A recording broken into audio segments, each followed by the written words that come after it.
오늘 저는 여러분과 함께 역사의 주관자이신 하나님만 의지하는 신앙이라는 제목으로 창세기 12장 1절에서 3절을 본문으로 설교하도록 하겠습니다.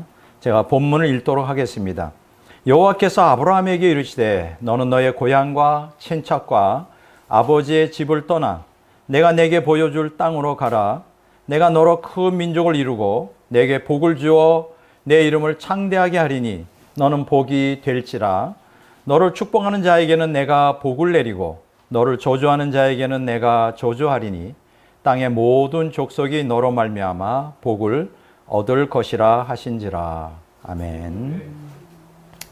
자, 오늘 저는 역사의 주관자이신 하나님만 의지하는 신앙이라는 제목으로 설교하려고 합니다. 이 하나님만 의지하는 신앙의 이제 시리즈 설교가 오늘 네 번째로 이제 완결되게 되는데요. 자, 우리가 오늘 본문에 있는 말씀의 제목처럼 하나님이 역사의 주관자, 이게 무슨 뜻일까요?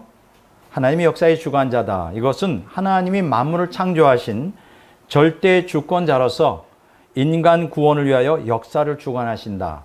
뭐 이런 뜻을 갖고 있습니다. 자, 여기에 대해서 이사야 선지자는 하나님이 역사의 주관자로서 처음부터 끝까지 세계 역사를 지배하신다고 선언하십니다. 이사야서 43장 11절 현대어 성경으로 읽으면 다음과 같이 기록되어 있어요. 나만이 여호와 세계의 주인이요 역사의 지배자이며 나밖에는 다른 구원자가 없다. 이렇게 기록되어 있습니다. 자, 이 하나님이 역사의 주관자이심을 아주 명백하게 드러내는 성경이 있어요. 어딜까요? 다니엘서입니다. 여러분, 다니엘서는 바벨론, 페르시아, 그리스, 그 다음에 로마 등 대제국들의 흥망성쇠를 예언하고 있고 또 그 성취를 기록하고 있습니다. 자, 그런데 이 다니엘서에서 핵심적인 두 축을 이루는 장이 있어요. 거기 다니엘서 2장과 다니엘서 7장입니다. 그러니까 다니엘서가 12장으로 구성되어 있는데 두 기둥과 같죠. 핵심이 되고 이제 본문의 핵이 되는 건데 여기 로마서 2장, 다니엘서 2장과 7장이 있는데 그러면 다니엘서 2장과 7장은 무엇을 기록하고 있느냐? 역사의 주관자이신 하나님의 구속 경륜, 이것을 기록하고 있습니다. 자, 그럼 먼저 다니엘서 2장은 다니엘서 2장 44절에 기록되어 있는데 하나님 나라의 승리를 집중적으로 다루고 있습니다. 그리고 다니엘서 7장은 다니엘서 7장 18절에 요절이 있는데 하나님 성도의 통치를 가르치고 있어요. 자, 이 말씀은 뭐냐? 하나님이 역사의 주관자로서 궁극적으로 세상 나라를 영원한 하나님 나라로 대치시키고 거기에 이제 요한계시록 11장 15절에 나오죠. 또 성도들로 하여금 그리스도의 나라에서 영원히 왕노릇하게 할 것이다. 여기 요한계시록 5장 10절에 기록되어 있죠. 이 두 가지가 다니엘서 전체의 핵심을 이루고 있습니다. 자, 그러니까 대제국들의 뭐 흥망성쇠, 그거는 그렇게 중요한 게 아니에요. 그 역사의 진행 가운데 역사의 주관자가 원하는 그것은 딱 두 가지다. 하나님 나라의 승리, 또 하나님 성도의 통치. 요것이 역사의 주관자로서의 하나님이 행하고자 하는 핵심 사역이다. 이런 말씀이죠. 자, 바로 하나님의 주권적 섭리 가운데 시대의 흐름을 따라 대제국들은 멸망할 것이지만 언약 백성 이스라엘은 하나님의 구속 경륜을 성취하기 위하여 하나님이 세상 종말까지 보존해 주신다. 이것이 성경이 우리에게 가르치고자 하는 아주 중요한 교훈입니다. 왜 그럴까요? 왜 세상 대제국들은 흥망성쇠를 반복하지만 언약 백성은 왜 구속 경륜이 성취될 때까지 세상 종말까지 보존해 주신단 말이에요. 왜냐하면 언약 백성이 구속사의 근간을 이루기 때문에 그래요. 그러니까 언약 백성이 없으면 구속사가 진행이 안 돼요. 그만큼 언약 백성은 굉장히 중요한 것입니다. 그러므로 언약 백성은 변천하는 시대적 상황을 의지하지 말고 역사의 주관자이신 하나님만 의지하는 신앙을 가져야 돼요. 그것이 오늘 제가 여러분들에게 설교를 통해서 전달해 주고자 하는 뚜렷한 메시지의 핵심입니다. 오늘도 우리는 마찬가지예요. 우리가 살고 있는 이 세상의 역사, 그거는 굉장히 변화무쌍해요. 그것에 의지하면 안 됩니다. 우리는 역사의 주관자이신 하나님만 의지하는 신앙을 투철하게 가져야 돼요. 오늘 본문 말씀 창세기 12장 1절에 3절에 보면 언약 백성 이스라엘의 조상인 아브라함의 소명과 그 소명에 아브라함이 응답했을 때 주어질 하나님의 7가지 약속을 기록하고 있어요. 여러분 궁금하지 않아요? 12장 1절에서 3절에 7가지 약속이 기록되어 있다. 특히 2절과 3절에 집중적으로 이 문제를 다루고 있습니다. 자, 언약 백성들은 이러한 약속을 하나님이 하셨다. 첫째 뭘까요? 큰 민족의 조상이 되게 하겠다. 창세기 12장 2절 A번입니다. 내가 너로 큰 민족을 이루겠다. 이루었다. 이거는 우리가 영적으로 해석하면 언약 백성들이 전도를 통하여 영적 자녀를 낳으면 큰 가족이 되고 큰 민족이 되는 거죠. 그것이 우리에게 주어지는 게. 둘째, 계속해서 복을 주시겠다. 창세기 12장 2B번에 있습니다. 내게 복을 주어. 이게 복을 주어가 이 미완료형이에요. 한 번 주는 게 아니라 계속해서 주신다. 와, 언약 백성들에게 하나님이 약속한 두 번째가 복을 계속 내려주시겠다는 거예요. 대단하죠? 저는 세 번째, 내 이름을 영예롭게 하겠다. 영예롭게 하겠다는 거예요. 창세기 12장 2번의 시 부분에 보면 내 이름을 창대하게 하리니. 여기서 창대하게 한다는 거는 영화롭게 하겠다는 거예요. 명예롭게 하겠다. 수치스럽게 하지 않겠다는 거예요. 야, 이게 참 언약 백성들이 주어진 이 엄청난 복입니다. 자, 네 번째 약속이 있죠. 너를 사람들에 대한 복의 전달 통로로 사용하겠다. 창세기 12장 2절에 D 쪽에 있죠. 너는 복이 될지라. 뭐 어떤 번역에는 복의 근원이 될 거라는데, 다른 말로 말하면 세상 사람들이, 다른 사람들이 우리를 통하여 복을 받는다는 거예요. 야, 참 너무 우리 언약 백성들에게 정말 행복한 이 메시지죠. 약속이죠. 복의 근원이 된다. 복을 전달 통로가 되겠다. 여러분 얼마나 우린 좋습니까? 이 땅에서 다른 사람들에게, 또 신자든 불신자들에게 복의 통로가 되게 해주겠다. 우리를 통하여 저들이 복을 받는다는 거예요. 와, 대단하죠? 자, 다섯 번째, 너로 하여금 사람들의 존중을 받게 해주겠다. 무실당하지 않게 해주겠다는 거예요.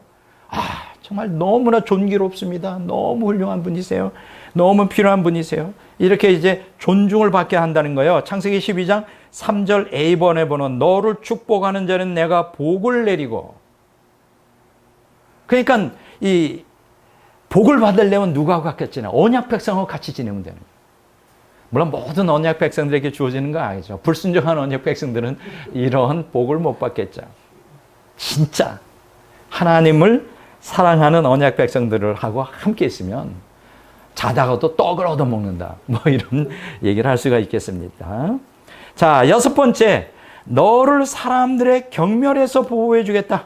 경멸을 받지 않게 해주겠다. 야, 이게 얼마나 큰 놀라운 것입니까? 창세기 12장 3B번에 너를 저주하는 자에게는 내가 저주하리니. 자, 이걸 통해 무슨 것을 깨닫죠? 너를 복을 축복하는 자는 복을 주고 너를 저주하는 자에게 저주한다. 이게 뭐냐면 모든 역사가 언약 백성들을 중심으로 진행되고 있다는 것. 이것을 우리가 깨닫기를 바랍니다. 일곱째, 너를 통해 온 인류가 복을 받게 해주겠다. 아까 복의 통로가 된다 그랬죠? 지금은 일곱째는 온 인류가 너를 통해 복을 받게 해주신다. 물론 이거 여기에는 여러 가지 의미가 있어요. 우리가 복음 전파를 통하여 저들도 복음을 받아 하나님의 자녀가 되게 하는 거죠. 복을 받는 거죠. 최고의 복. 근데 그 영적 복만 있습니까? 육적 복도 받는 거예요. 창세기 12장 3절 10번에 땅의 모든 족속이 너로 말미암아 복을 얻을 것이라. 야, 놀랍습니다. 지금 이 창세기 12장 2절과 3절에 이렇게 7가지의 언약 백성을 향한 약속이 있는데 나는 여러분과 제가 이 7가지 하나님의 약속을 다 누릴 수 있기를 주 이름으로 축원합니다. 자, 실제로 창세기 12장 2절 3절에 언급된 하나님의 7가지 약속은 성경에 자세히 보니까 아브라함만을 위한 게 아니죠. 언약 백성, 아브라함의 후손인 언약 백성 이스라엘에게도 그대로 적용되는 거예요. 그렇다면 구약의 이스라엘 백성들이 언약 백성이면 신약의 우리들도 언약 백성이니까 우리도 그대로 복을 받겠죠. 아브라함의 복을 받는다 이거예요. 갈라디아서에 보면 출애굽기 19장 3절에 6절, 신명기 7장 6절에 11절, 29장 13절에 보면 그러한 약속이 기록되어 있습니다. 자, 이렇게 이제 부푼 가슴을 안고 와, 하나님의 언약 백성으로서의 이 위치와 하나님의 대우가 파격적이구나. 이런 것들을 우리가 알 수 있습니다. 자, 그런데 이거는 이제 성경 기록이고 제가 언젠가 또 하나의 선민 아리랑 민족이라고 하는 제목으로 설교를 했죠. 이게 사람들에게 히트를 쳤어요. 지금 조회수를 보니까 3,000명이 넘더라고요. 이게 이제 어떤 면 10,000명, 20,000명이 되겠죠. 굉장히 사람들이 흥미로워하는 주제인가 봐요. 자, 제가 이 설교를 통해 무엇을 여러분들에게 알려드렸죠? 자, 아브라함의 직계자손인 이스라엘은 벨렉계의 선민이고 동이족의 직계자손인 한민족은 욕단계의 선민이다. 파격적이죠. 그게 창세기 10장 25절에 31절에 기록되어 있어요. 그리고 이스라엘은 구속사의 기초를 위해 하나님이 선택하셨고 한민족은 구속사의 완성을 위해 하나님께 선택받았다. 파격적인 얘기, 충격적이죠. 즉 이스라엘은 복음 전파를 위한 사명을 받았고 한민족은 세계 선교의 사명이 있다.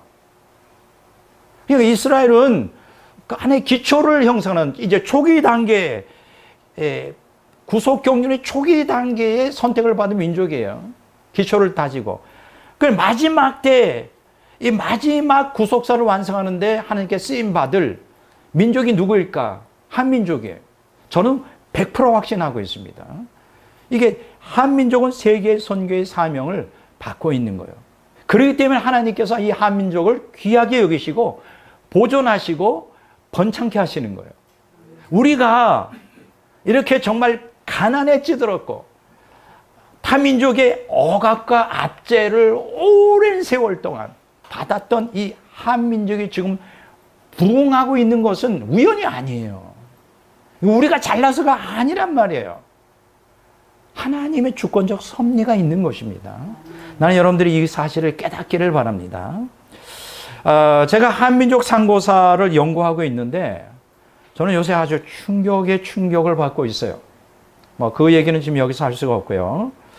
자, 우리가 한민족 상고사를 보면 이 동이족이 세운 나라인 환국, 배달국, 조선, 고조선이라는 나라가 있는데 이들의 공통점이 있어요. 뭐냐면 원시복음의 전통을 따라 인격적 삼위일체 하나님을 믿는 신앙을 국가의 기본으로 삼았던 나라들이에요.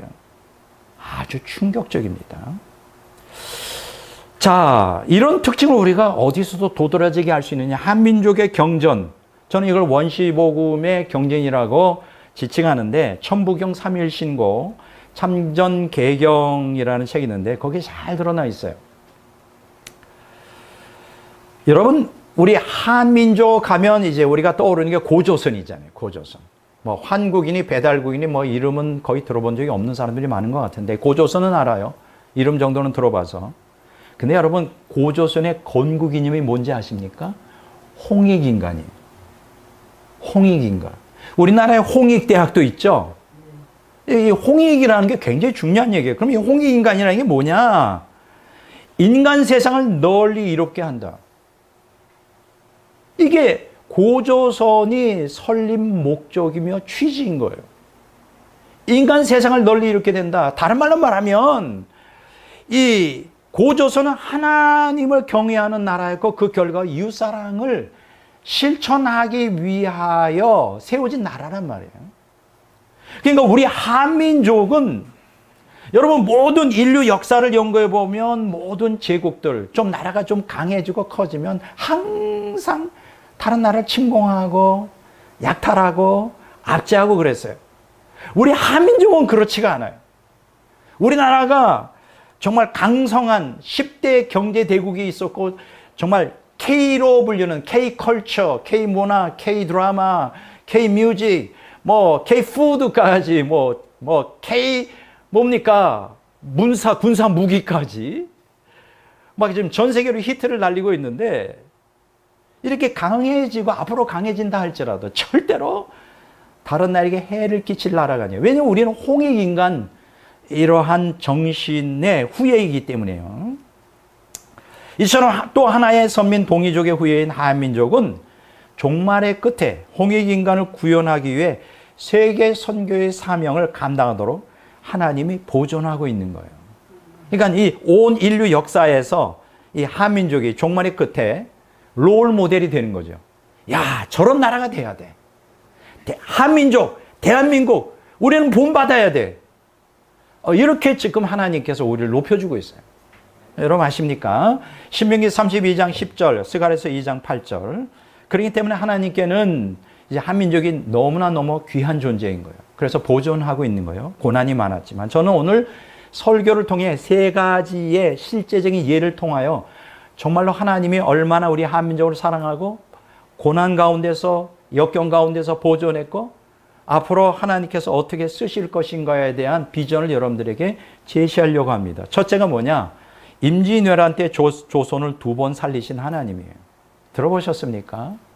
임진왜란 때 완전히 멸망하는 거예요.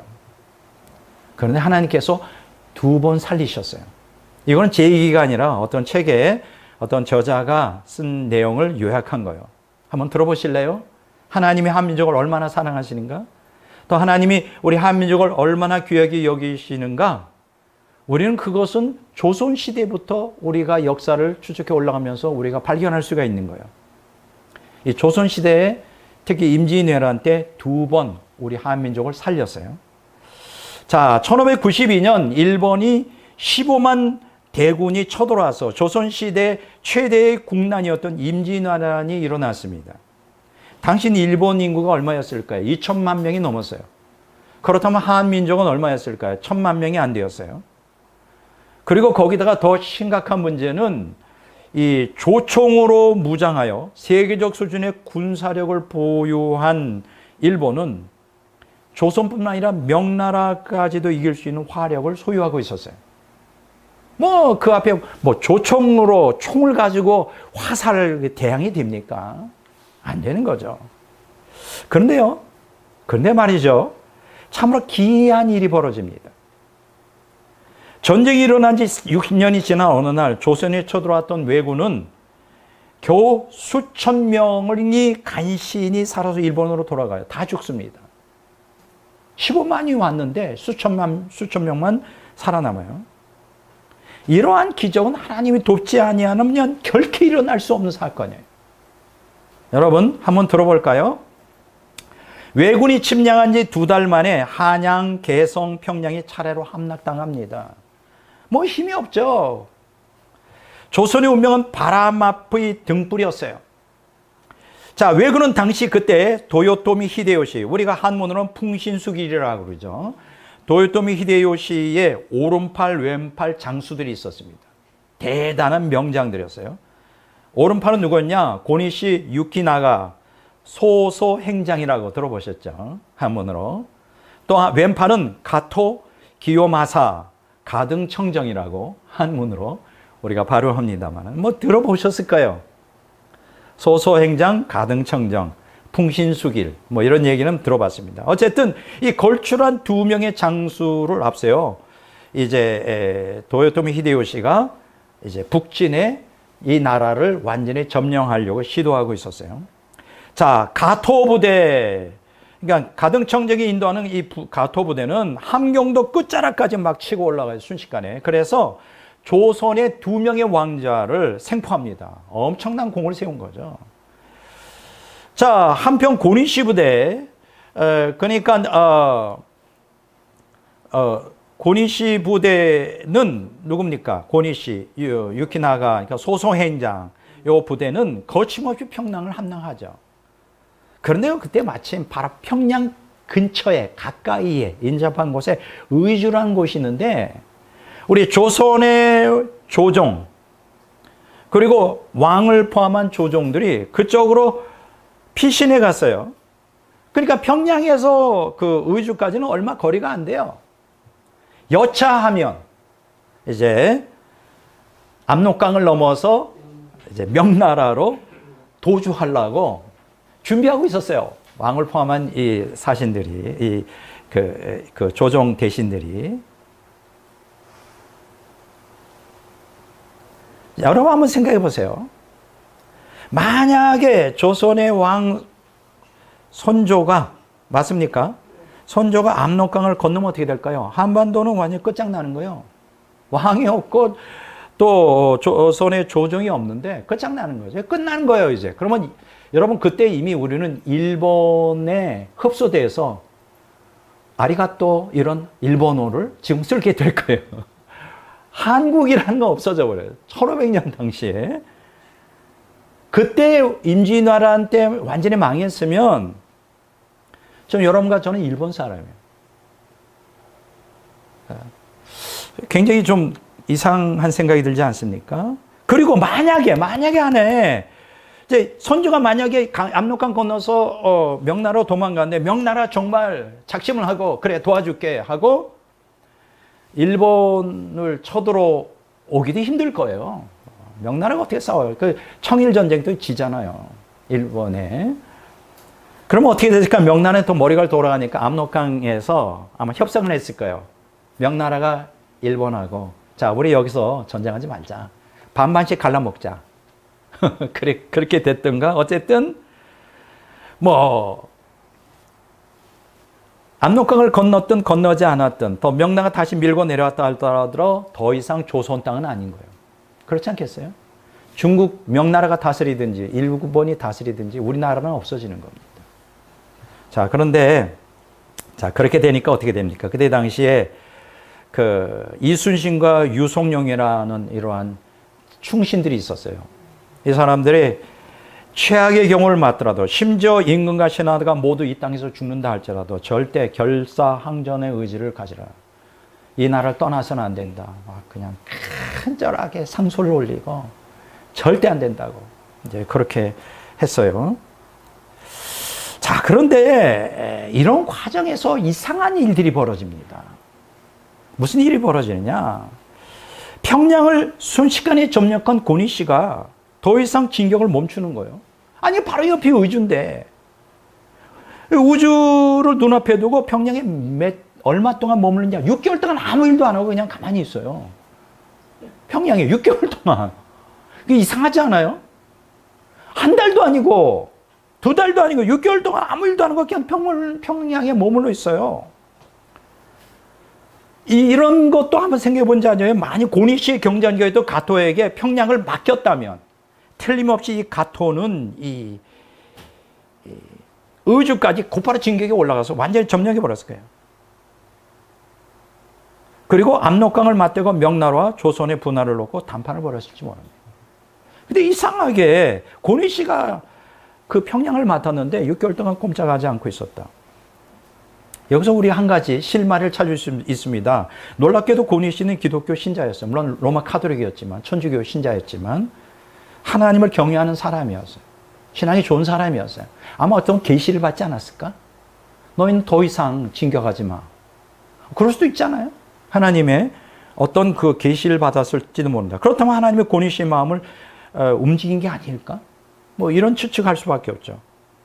왜냐하면 하나님을 몰랐던 유송룡조차 전쟁이 끝난 후에 고니 씨의 그 평양 지체 미스테리에 대해 이런 얘기를 합니다. 이거는 하늘이 도우신 거야. 이거 인력으로 절대로 된 게 아니야. 하늘이 도왔다. 하나님이 도왔다는 얘기예요. 이렇게 고백하는 거예요. 자, 조선을 이렇게 하나님께서는 첫 번째로 살리십니다. 뭐예요? 고니 씨 유키 나가의 지체화를 통하여 이제 두 번째 하나님의 조선을 살리는 기적이 일어나는데 그게 뭐냐? 도요토미 히데요시가 급사해버려요. 갑자기 멀쩡하게 건강했던 사람이 갑자기 죽습니다. 이 도요토미 히데요시가 누구예요? 전쟁을 일으킨 장본인이잖아요. 근데 6년이 지나는 어느 날 갑자기 죽어요. 그런데요, 놀라운 유언을 합니다. 이 도요토미 히데요시가 갑작스러운 죽음을 맞이하여 유언을 하는데 무슨 유언이냐? 조선 땅에서 다 철군하라. 이 사람들 왜 그런지 모르겠어. 자기가 죽어도 이제 곧 완전히 점령이 코앞에 있는데 왜 이런 얘기를 했을까? 모르겠어요. 철군하라고 명령을 합니다. 유언을 내려. 그래서 이제 일군 이제 왜군들이 철군하는데 우리가 신기하지 않아요? 갑작스러운 죽음을 맞이한 도요토미가 왜 조선 땅에서 철군하라는 유언을 왜군에게 남겼을까? 그건 모릅니다. 죽음을 앞둔 그에게 무슨 심경의 변화가 일어난 것일까? 모릅니다. 하나님의 주권적 섭리죠. 이 역시 인간의 논리로는 설명이 안 돼요. 자, 여기서 우리가 뭘 깨닫습니까? 역사의 주관자이신 하나님은 고니슈의 평양지체와 도요토미의 갑작스러운 죽음을 통하여 또 하나의 선민 동이족의 후예인 조선을 멸망에서 보존하신다는. 이거 잘 모르죠? 우리가 뭐 임진왜란 하면 누구만 생각합니까? 이순신 장군만 배우지 이런 비하인드 스토리에 더 중요한 일들은 사실은 깊이 잘 아는 사람이 별로 없는 것 같아요. 이런 놀라운 역사가 일어나는 거예요. 여기서 우리가 뭘 깨닫습니까? 아, 하나님의 역사의 주관자시구나. 이걸 깨달아야 돼. 자, 두 번째 놀라운 또 얘기를 좀 해드리겠어요. 이거는 이제 6.25 때 당시에 일인데, 뭐 6.25 때 사실은 하나님께서 여러 번, 여러 형태로 한민족, 대한민국을 보호하십니다. 여러분, 이승만 박사가 장로이고 예수님을 믿는 신실한 자이기 때문에 기도를 많이 했죠. 물론 그 당시에 기독교인들 기도 많이 했는데, 어쨌든 6.25 때 대한민국을 보호하신 하나님에 대해서 좀 생각을 해보고자 합니다. 이 사건도 너무 놀라워요. 여러분, 지금 해군 사관학교에 가면 초대 해군 참모총장 손원일 제독의 동상이 있어요. 들어보셨을 거예요. 손원일 제독. 이 사람은 누구냐? 이 사람의 아버지가 목사예요. 손정도 감리교 목사예요. 이 사람이 목사가 항상 그 손원일 그 아들에게 이런 얘기를 합니다. 하나님을 사랑하는 사람은 나라를 사랑해야 된다. 이렇게 항상 말씀으로 가르쳐요. 그래서 그 영향을 받고, 자, 그럼 나라를 어떻게 사랑하고 지켜야 될 것인가? 해군이 필요하다는 것을 절감하고 손원일은 항해수를 익히기 위해 상하이 중앙대학 항해학과를 졸업합니다. 그리고 28명을 모집하고 해군을 창설해요. 재미있는 게 뭔지 아십니까? 해군을 어디서 창설했을까? 서울 운동장에서 창설해요. 아니, 바다에서 창설하는 게 배가 없으니까. 왜 그럴까? 배가 한 척도 없어. 배가 한 척도 없어요.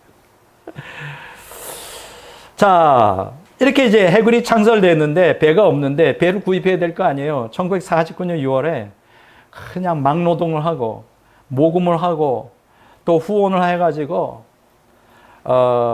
백두산함을 18,000달러에 미국으로부터 구입합니다. 백두산함. 명명한 게 백두산함이에요. 사실 이 백두산함은 뭐냐? 미군 해군이 1944년에 이제 거의 이제 2차 세대전 막바지죠. 이때 취역을 했어요. 이 배를.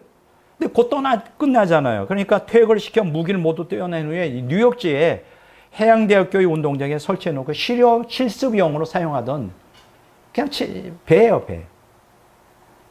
이걸 이제 구입한 거예요. 그때가 언제냐? 1949년 10월 17일이었습니다. 그러니까 6.25가 터지기 몇 절이에요? 한 8개월 전이죠. 야. 뉴욕주의 어떤 조선소에, 근데 재밌는 게 있어요. 그 조선소 이름이 베들레헴이에요. 베들레헴 조선소에 우리나라 해군 기술자 15명이 파견돼요. 망치도 두들겨 노슬 다 벗겨냅니다. 근데 엔진은 멀쩡했어요. 그런데 나머지가 다 엉망이었어요. 우리나라 한국 사람들 기술 좋습니다. 망치 하나만 가지고 사실은 시보레라는 자동차도 만들 수 있는 능력의 대단한 민족이에요. 자, 그렇게 이제 2달 동안 밤낮으로 수리를 합니다. 이제 마침내 이제 배가 물에 뜨게 되죠. 그리고 이제 미국 본토에서 하와이 호놀룰루 항으로 와서, 그때가 언제냐? 1950년 3월 16일이에요. 6.25 터지기 3개월밖에 안 남은 때예요. 3인치 포를 장착합니다. 3인치. 3인치 포면 어떻게 될까요? 1인치 뭐 요만하겠죠. 포가 요만해요. 155mm는 엄청나요. 3인치밖에 안 되니까 뭐 조그만 포인가 봐요. 그걸 장착하고 딱 3일간 연습을 합니다. 해군들이 그렇게 출항을 해요. 그리고 오면서 괌에 들러서 포탄 100발을 사요. 돈이 없어가지고. 많이 사지도 못해. 포탄 100발을 사가지고 진해항에 이제 입항해요. 그게 해가 언제냐? 그러니까 1950년 4월 10일입니다. 4월 10일. 자, 진해항에 또 입항해가지고 한 달간 시뻘겋게 녹슨 선체를 또 갈고 닦고 이제 수리를 계속 하는 거예요. 그때가 언제냐? 1950년 6월 12일이에요. 와. 자, 그런데 언제 6.25가 터지죠? 6월 25일 6.25가 터집니다. 오전 10시 출동 명령이 떨어집니다. 왜냐하면 동해안에 인민군이 인민군이 상륙한다는 첩보를 이제 받은 거예요. 그러니까 이제 그거를 격퇴시키기 위해서 이제 출항하는 것입니다. 그래서 6월 25일 오후 3시 진해항을 출항하여 부산을 지나 울산 앞바다에서 강원도 해안을 따라 북상 중에 한참 가다 보니까 밤 9시 반경이 되었어요. 시커멓게 칠한 괴선박을 발견합니다. 뭐 칠흑같이 어두운데 뭐 보이긴 합니까? 뭐 깃발도 안 달고 뭐 아주 조용하게 내려오는데 이 백두산함보다는 크기가 2배 정도 되는 큰 배였어요. 그래서 이게 뭐냐? 첩보는 받았겠다. 이 괴선박이라는 추적전을 벌린 끝에 백두산함은 이제 공격하기로 결단합니다. 왜냐하면 정황을 보니까 이거는 북한에서 내려온 특수부대를 태운 배라는 것이 이제 확인이 되는 거죠. 그래서 백두산함은 이제 적함의 좌연 후미 3마일까지 이제 접근합니다. 이 3마일이 이제 5.4km까지예요. 그리고 접근했을 때 3인치 포의 첫 발을 발사합니다. 근데 실탄 사격은 이게 처음이었어요.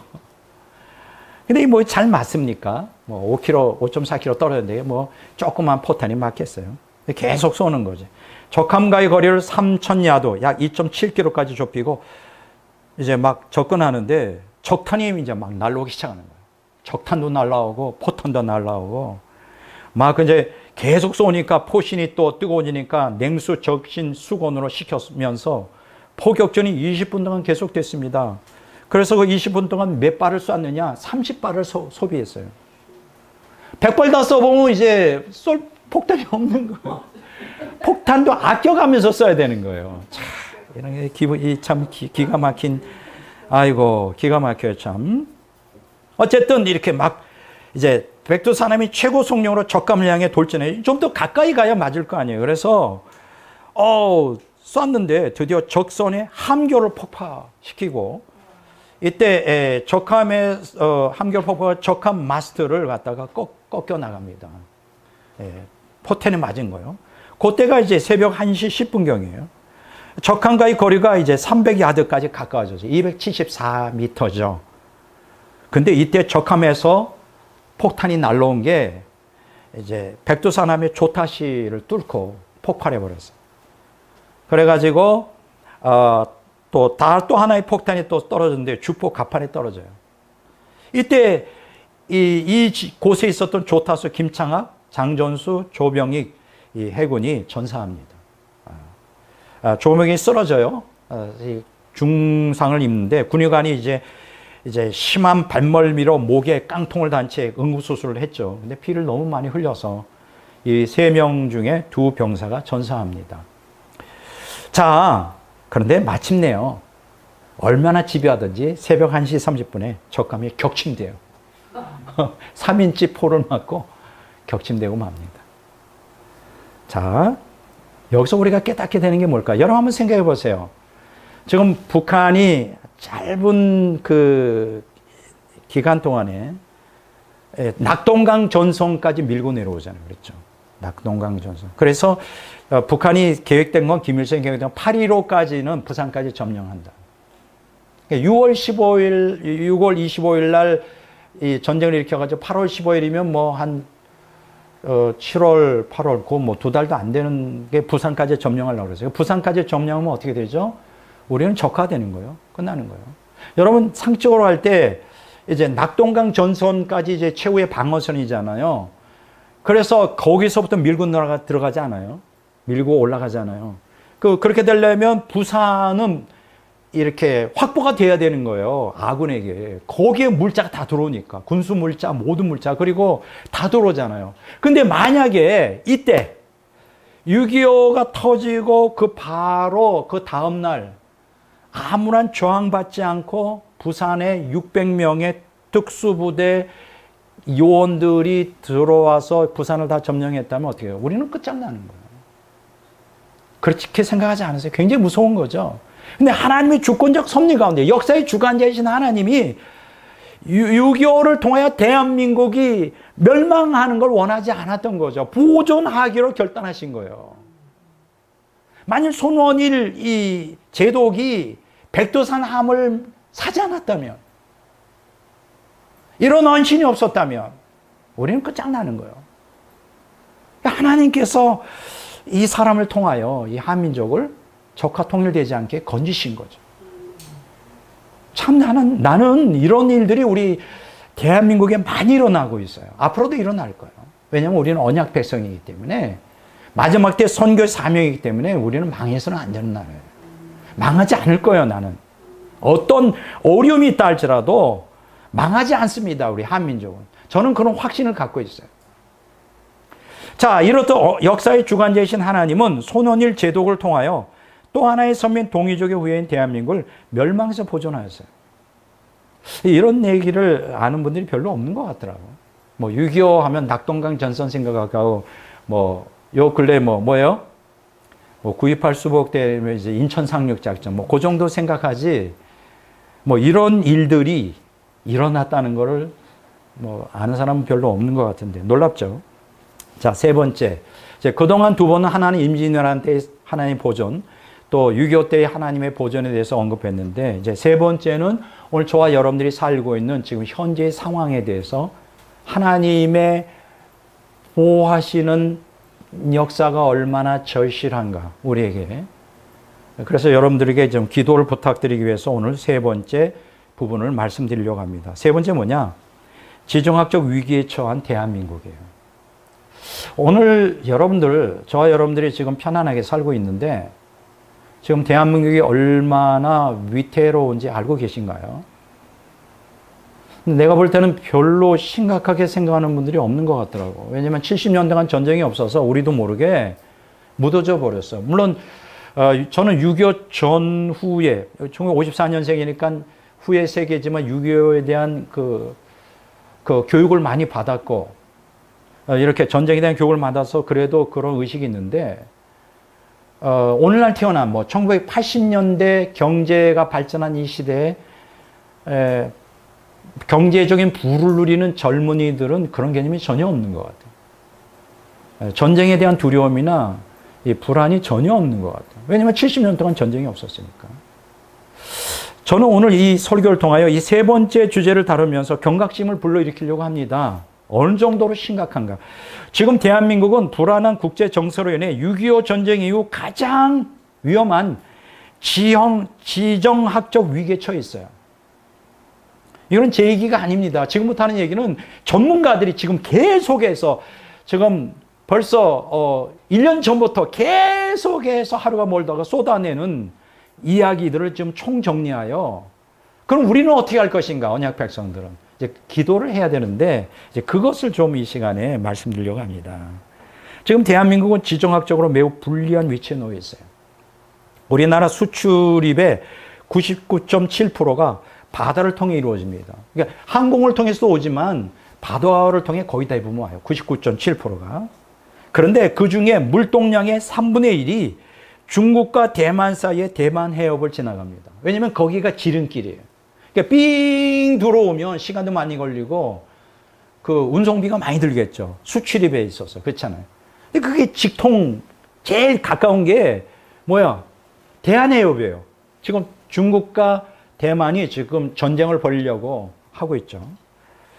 만일 중국의 대만 전쟁으로 인하여 대만 해협이 봉쇄될 경우에 우리가 얼마나 피해를 보는지 아십니까? 한 달에 3조 원의 운송 손실이 발생해요. 3조 원. 어마어마한 거예요. 1년이면 36조 원이에요. 어마어마한 거예요. 자, 저는 지금 이러한 지정학적 위기에 대하여 지금 5가지로 정리해서 말씀드리려고 합니다. 첫째, 이런 위기는 어디서 촉발했느냐? 첫째, 중국의 확장 야망이에요. 중국은 해양에 대한 영향력을 확장하고 싶어요. 근데 중국이 그렇게 땅덩어리가 많고 지하전이 많은데, 근데 사람이 그런 게 있잖아요. 가난하면 아예 포기를 해버려. 근데 부자들이 욕심이 더 많아. 100억을 갖고 있으면 200억 갖고 싶은 게 이 사람들의 이 욕심이죠. 이걸 갖다 우리 뭐라 그러냐? 중국몽이라 그래요. 중국몽. 중국의 야망이란 말이에요. 자, 중국은 지금 이런 계획을 갖고 추진해 가는데 제1도련선, 제2도련선, 제3도련선을 통하여 해양에 대한 영향력을 확장해 나가려고 계획을 세우고 추진해 나가고 있습니다. 그럼 제1도련선은 뭐냐? 중국을 땅을 중심으로 남중국해 전체를 포함하는 중국 본토 근해를 전체를 장악하겠다는 거예요. 거기에 목표가 언제냐? 2025년까지예요. 자, 그런데 여러분, 이 남중국해, 거기 남중국해에 인접한 나라들이 어디예요? 뭐 베트남, 캄보디아, 필리핀, 인도네시아 다 거기 연결돼 있잖아요. 그걸 다 먹겠다. 자기네들을 그 바다라고 우기는 거지. 이 중국은 정말 감당이 안 되는 나라예요. 감당이 안 되는 나라. 여러분, 근데 이 남중국해를 왔다 갔다 통과하는 물동량이 얼마나 되는지 아세요? 매년 3조 4천억 달러 규모예요. 그걸 다 먹겠다는 거야. 그러면 중국이 거기를 찾아면 어떻게 될까? 거기는 통과할 수가 없는 거예요. 중국 허락 없이는. 심각한 거죠. 그러니까 이게 3조 4천억 달러 규모예요. 물동량이 왔다 갔다 하는 게. 이게 국제 물류의 전략적 요충지란 말이에요. 우리 한국의 위치가 어디입니까? 지정학적으로. 그것도 제일 코너 구석에 있어. 아주 이렇게 널찍하게 태평양을 바라보면서 좀 이런 지정학적으로 좀 이렇게 분쟁이 일어나지 않는 곳이 있으면 좋은데 중국이 앞에 놓여 있죠. 또 일본이 딱 가로 놓여 있죠. 우리는 그냥 그것도 북에선 또 러시아와 또 중국과 그냥 북한이 또 이렇게. 그러니까 이거 보면요. 대한민국이 지금까지 생존한다는 게 기적이에요. 아주 코너에 구석에 있다고, 구석에. 막아버리면 나오지도 못해. 뭐 북으로 갈 거예요? 아니면 남으로 나오지 못하면 어떻게 할 거예요? 우리 잘못하면 굶어 죽어요. 이렇게 심각한 지정학적인 아주 매우 불리함이 있지. 나는 이렇게 생각해요. 이스라엘 히브리인들, 이스라엘 민족도 똑같다고 생각해. 지정학적으로 굉장히 불리함이 있지. 밑에서는 에집트가 밀고 들어오죠. 북에서는 뭐예요? 뭐 바벨론, 뭐 메데 페르시아, 뭐 그리스, 로마가 매일 그냥 전쟁을 하는 거예요. 그러니까 양쪽에서 전쟁하다 보면 가운데 껴가지고 항상 고통당하고. 우리는 그거보다 더 할 것 같아요. 지정학적으로. 자, 제2도련선은 뭐냐? 야망에 더 확장시키겠다는 거예요. 바다를. 괌과 사이판을 포함하는 서태평양 연안 전역을 장악하겠다는 거예요. 서태평양. 지금 중국은 어떤 야망을 갖고 있냐면 미국에 노골적으로 합니까? 당신들 혼자서 태평양 다 장악하지 마. 우리도 당신만큼 컸으니까 자, 동쪽은 당신 반씩 가릅시다. 태평양 반, 동쪽은 미국이 관할하시오. 서태평양 전체는 우리가 관할할게. 이렇게 되돌고 있는 거예요. 이게 제2도련선이에요. 서태평양 전역을 장악하겠다는 거예요. 제3도련선이 있어요. 어디까지 야망을 갖고 있냐? 하와이와, 동쪽으로는 하와이와 남쪽으로는 뉴질랜드까지 서태평양 전역을 자기가 장악하겠다는 거예요. 용납이 됩니까? 안 돼요. 그러니까 이런 게 굉장히 위태로운 거예요. 자, 두 번째. 자, 이거 가만히 보니까 이게 가만 놔두면 안 될 것 같아. 그래서 두 번째, 미국의 중국 견제에 들어갔습니다.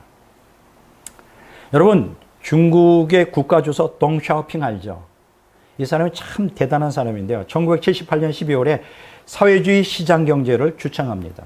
물론 사회주의고 우리는 공산주의를 지향하지만 민주주의는 아니라 할지라도 자본주의의 유익, 우리나라가 잘 살아야 되니까 자본주의를 도입한 거예요. 그래서 개혁 개방 정책을 추진합니다. 그때가 언제? 1978년 12월. 곧바로 여기에 미국이 응했어요. 바로 그 다음 해 1979년에 중국과 수교를 해버려요. 왜 미국이 중국과 수교했을까요? 중국을 경제적으로 부흥시키고 발전시키면 이 공산주의 이런 것들을 버릴 거라는 거예요. 잘하면 민주주의가 되고, 민주주의가 안 된다 할지라도 중국이 미국의 자본주의 우방으로 전환할 것이다 라고 기대한 거야. 네. 참 꿈도 야무지지. 미국이 착각한 겁니다. 이 중국은요, 자본주의 안 돼요. 민주주의는 더더욱 안 돼요. 중국은요, 민족주의가 강해요. 민족주의. 그러니까 경제가 발전해서 어느 정도로 발전했느냐, 개방교육이고 몇 년이 흘러갔어요. 지금까지 40년이라는 세월 동안. 중국은 전 세계의 공장, 세계의 공장이라고 할 만큼 이제 그때부터 막 투자가 돼서 G2의 자리에까지 이르렀어요. G1이 누구예요? 미국이지. G2가 누구예요? 중국이에요. 경제 대국이 된 거예요. 어마어마하게 경제적으로 부흥한 거예요. 그런데 문제는 뭐냐? 이렇게 부자가 되면 자본주의, 사회주의를 포기하고 자본주의가 될 줄 알았는데 자본주의가 안 되는 거예요. 여전히 공산주의를 갈망하면서 자본주의적 사회주의, 공산당이 통제하는, 그러면서 자꾸만 민족주의를 내세우면서 야망을, 전 세계 정복에 대한 야망을 품고 있는 거예요. 문제죠. 그래서 이제 이게 언제부터 시작되냐. 시진핑 정권이 들어서면서 중국은 미국과의 패권 경쟁에 돌입합니다. 이 시진핑이 머리가 좀 나쁜 거예요. 머리가 나빠요. 왜 그러냐 하면 덩샤오평 아까 얘기했죠. 이 사람이 1978년에 이제 개혁 개방 정책을 펴면서 이 중국이 잘 살았는데, 이 사람이 미국을 한번 방문한 적이 있어요. 미국 보고 충격을 먹었어요. 아, 만만한 나라가 아니다. 그래서 이 사람이 1997년 2월 달에 죽었는데, 죽기 전에 이런 유언을 남겼습니다. 내 후대에, 내 뒤로 어떤 지도자가 중국에 세워지든 이것만은 꼭 명심해라. 앞으로 100년간은 미국에 도전하지 마. 몇 년간? 100년간은 앞으로 도전하지 마. 100년 동안 우리가 미국 밑에 가만히 숨죽이고 경제를 발전하면 그때는 세계를 제패할 거야. 그런 거예요. 덩샤오평이. 그런데 이 시진핑이 얼마나 머리가 나쁜지 이 유언하고 죽었는데 10년 만에 샴페인을 먼저 터뜨리고 말았어. 미국과 맞짱 뜨겠다는 거예요. 어리석은 거지. 그래서 패권 경쟁에 중국이 미국과 돌입하였어요. 자, 그러면 어떻게 될까요? 미국의 패권에 도전하는 중국을 미국은 가만 놔둘까요? 절대 가만 놔두지 않습니다. 이제 굴복시키기 위해 트럼프 정권 때부터 지금까지 계속 앞으로도 정치 경제적 압박을 중국에 가하기 시작하는 거예요. 자, 그렇게 되면 어떻게 될까요? 세 번째 단계로 들어가죠. 중국의 경제 위기. 자, 정치, 경제적으로 압박을 가는 거예요. 중국에 들어왔던 모든 그 기업들을 다 철수.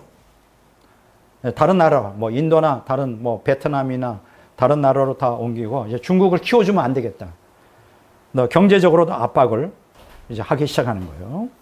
자, 세 가지로 이제 이 중국의 경제 위기가 중국 경제의 3대 위기라고 하는데 잘 들어보실래요? 첫째는 뭐냐? 국외 수출을 감소하는 거예요. 미국이 경제 제재로 자꾸만 하니까 국외 수출이 감소가 되는 거죠, 당연히. 두 번째, 그렇게 되면 어떻게 돼요? 국외 수출이 감소가 되면 이제 국내 소비가 부진해지는 거예요. 왜냐하면 미국이나 다른 이러한 서방 나라에서 이 공장을 세워서 잘 먹고 잘 살았는데 그게 다 해외로 이제 외국 자본이 이탈해 버려요. 그러면 가난해질 수밖에 없죠. 여러분 충격적인 통계가 나왔습니다. 중국의 16세에서 24세까지 청년 실업률이 얼마나 되는지 알아요? 46.5%예요. 46.5%. 그러니까 두 사람 중에 한 명은 그냥 대학 나오도 놀고 먹어. 이걸 탕핑족이라 그래요. 탕핑족이라는데 이게 뭐냐? 빈둥빈둥 노는 거야 아무것도. 대학 나오고 좋은 대학 나오고 뭐 직장이 없으니까 탕핑족이 늘어나요. 46.5%가 지금 실업률이 심각한 거죠. 그렇게 되니까 어떻게 돼요? 세 번째로 금융위기가 찾아오는데 부동산 시장이 몰락하고 있어요. 여러분 부동산은 중국 GDP 25%를 차지하고 중국 경제의 33%를 차지합니다. 그러니까 여러분 이렇게 생각하면 돼요. 중국이 그 경제를 발전시키는데 가장 중요시하는 게 이 건물을 세워가지고 건축해가지고 그걸 갖다가 분양해가지고 돈 벌어서 이게 경제 성장인데 지금 어느 정도로 심각한지 알아요? 중국 전체의 집이 3억 채가 돼요. 3억 채. 그 중에 1억 3천 채가 빈집이에요. 빈집이에요. 그러니까 이제 중국 같은 경우에는 자세한 내용은 여기서 제가 시간 없어서 얘기 안 해요. 여러분들이 찾아보시면 나오는데 먼저 그 융자를 받아가지고 건물이 세워지지 않았는데 융자를 받아가지고 이제 그 자기 이름으로 집을 사요. 근데 건물이 하나도 지어지지 않은 거예요. 그러면 그 건물에 들어갈 돈을 지방정부 받아서 그걸 가지고 도로도 깔고 뭐 인프라를 다 구축하고 그 다음에 이제 건물을 세우는 거예요. 근데 이제 두 가지가 있잖아요. 그 건물 융자를 제대로 내야 되는데 실업률이 높으니까 융자도 못 내고 또 문제가 뭐냐면 지방정부가 또 이 몰락을 하니까 건물을 짓지 못하고 그러니까 중국의 많은 사람들이 그 융자를 받아가지고 꼬박꼬박 5년, 10년씩 냈다가 건물이 지어지지 않고 도중에 그냥 파산해버리는 그 금융회사들이 너무 많은 거예요. 부동산 회사들이. 그러니까 뭐예요? 심지어는요, 건물이 완성 안 되고 수돗물도 안 되고 전기도 안 되고 그냥 들어가서 살아. 갈 데가 없으니까. 어마어마하게. 지금 보세요. 유튜브를 읽어보시면 지금 중국 경제가 완전히 붕괴 상태에 있어요. 이게 다 뭐에서 오느냐? 이게 미국의 중국 견제로부터 오는 거예요. 그것의 근원은 중국이 확장 야망 때문에 일어나는 거예요. 자, 그러다면 어떻게 될까요? 네 번째, 중국과 대만 전쟁입니다. 경제가 어려워지면 시진핑이 이러한 오판을 하고 전쟁으로 이걸 타게 나가겠다 할지 몰라요. 그래서 중국 대만 전쟁이 일어날 것입니다. 2020년 1월 3일 미국 CIA 국장은 늦어도 2027년 중국 시진핑이 대만을 침공할 거라고 보고했어요. CIA 국장이. 그리고 61% 미국 전체 61%의 군사 전략가들이 이에 동의하고 있어요. 지금 대부분이 다 중국과 대만은 전쟁이 일어날 것이다. 자, 그리고 미국 워싱턴의 싱크탱크인 전략문제연구소 CSIS라 그래요. 여기서 이렇게 얘기했어요. 2026년 중국의 대만 침공 가능성을 제기했어요. 2026년. 얼마 남지 않았죠. 앞으로 2년, 3년밖에 안 남았어요. 자, 그런데 여기서 한 가지 우리가 질문을 가질 수 있습니다. 자, 그런데 미국은 중국과 대만 전쟁에 개입할 것인가 말 것인가? 어떻게 생각하세요? 반드시 개입합니다. 왜 그럴까요? 그 이유는 한반도, 대만, 일본을 잇는 삼각벨트의 산업 생산량이 전 세계의 40%를 차지해요. 어마어마하죠. 그리고 반도체 생산량은 얼마냐? 전 세계 70%를 차지해. 만약에 중국이 대만을 점령하면 일본과 대한민국도 몰락하는 거예요. 반도체 70이 중국이 다 갖는 거예요. 전체 세계의 그 생산 물동량의 40%를 자기가 다 갖는 거예요. 미국이 가만 놔두겠어요? 가만 안 놔두죠. 만약 이렇게 되면 만약 중국이 대만을 점령하면서 태평양에 대한 점령권을 확장해 나가면 미국은 동아시아에 대한 영향력을 상실해 미국 경제는 쇠락하고 말아요. 몰락한단 말이에요, 미국이. 가만 놔두지 않죠. 더욱이 중국이 대만을 점령해 태평양으로 진출할 경우 중국의 잠수함이 탐지되지 않고 미국 본토 연안에까지 접근하는 게 가능해요. 여러분, 이런 게 있다고 합니다. 잠수함이 이렇게 연안에 있을 땐 탐지가 돼. 좀 깊은 물이 아닐 때는. 그게 막 1000m, 2000m 태평양 들어가면 아무도 탐지 못한다고, 인공위성으로. 그 몰래 미사일 가지고 와서 미국 대륙에 공격해서 미국을 멸망시킬 수도 있어요. 무서운 거죠. 그러니까 미국 본토가 미사일 공격권에 들어가게 돼요. 그래서 절대로 중국과 대만 전쟁이 일어나면 반드시 개입하게 돼 있어요. 다섯 번째, 이게 제일 심각한 거죠. 한국과 일본 참전이에요. 미국이 중국과 대만 전쟁에 개입하면 중국은 한국과 일본의 미군 기지에 대한 미사일 공격을 가할 겁니다. 반드시 가합니다. 그러면 한국과 일본은 중국에 반격을 가할 수밖에 없어요. 이때 중국은 한국이 중국과 대만 전쟁에 개입하지 못하도록 차단하기 위해 북한에게 국지전을 벌이라고 충동질할 거예요. 개입하지 못하게 하려고. 자, 그런데 이로 인해 국지전이 일어나면 한반도에서 남북 간의 전면전으로 이것이 비화될 수 있어요. 굉장히 위험한 것입니다. 진짜 굉장히 위험해요. 이게 제 얘기가 아니라니까요. 모든 군사 전문가들이 이구동성으로 하는 얘기예요. 여기서 우리가 깨닫게 되는 게 뭐죠? 중국은 반드시 대만과의 전쟁을 치른다. 전쟁이 일어나면 한국과 일본은 반드시 참전하게 되어 있다. 전쟁이 일어나는 거예요, 전쟁이. 심각하죠. 자, 결론을 말씀드립니다. 지금 오늘 우리 대한민국 지정학적 위기가 얼마나 심각한가 네 가지를 정리해 보겠어요. 첫째, 중국과 미국의 패권 경쟁 가열. 패권 경쟁 가열. 둘째, 러시아와 우크라이나의 전쟁 격화. 셋째, 북한의 핵 위협 증가. 넷째, 중국과 대만의 전쟁 임박. 이 네 가지가 함께 어우러져서 퍼펙트 스톰을 이루어요.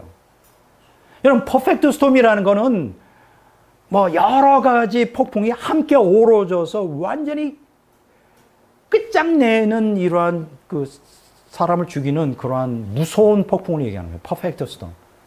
이게 지금 한반도로 밀려오고 있어요. 그리고 대한민국의 안전을 위협하고 있습니다. 이 네 가지 중에 하나도 우리가 그냥 넘어갈 수 있는데 이게 네 가지가 함께 어우러져서 밀려오고 있어요. 자, 이렇게 되다 보니까 어떻게 해요?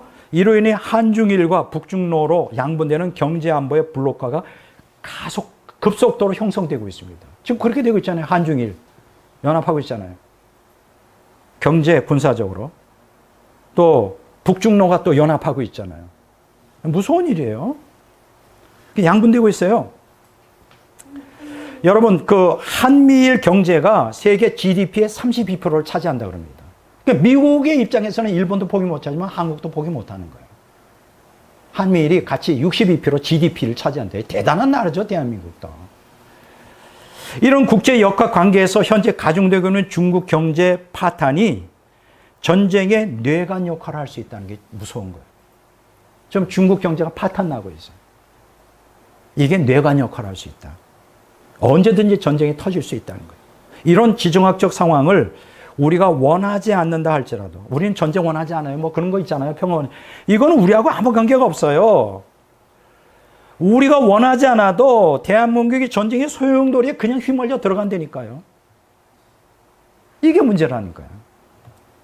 그러면 제가 오늘 결론을 내겠습니다. 이렇게 심각한 지정학적 위기에 지금 대한민국이 처해 있는데, 뭐 기독교인들은 어떻게 될까? 우리가 지난번에 얘기했죠. 오늘 임진왜란때 하나님이 우리 민족을 보존해 주셨고 6.25 때 우리를 보존해 주셨다. 저는 기대하는 게 딱 한 가지예요.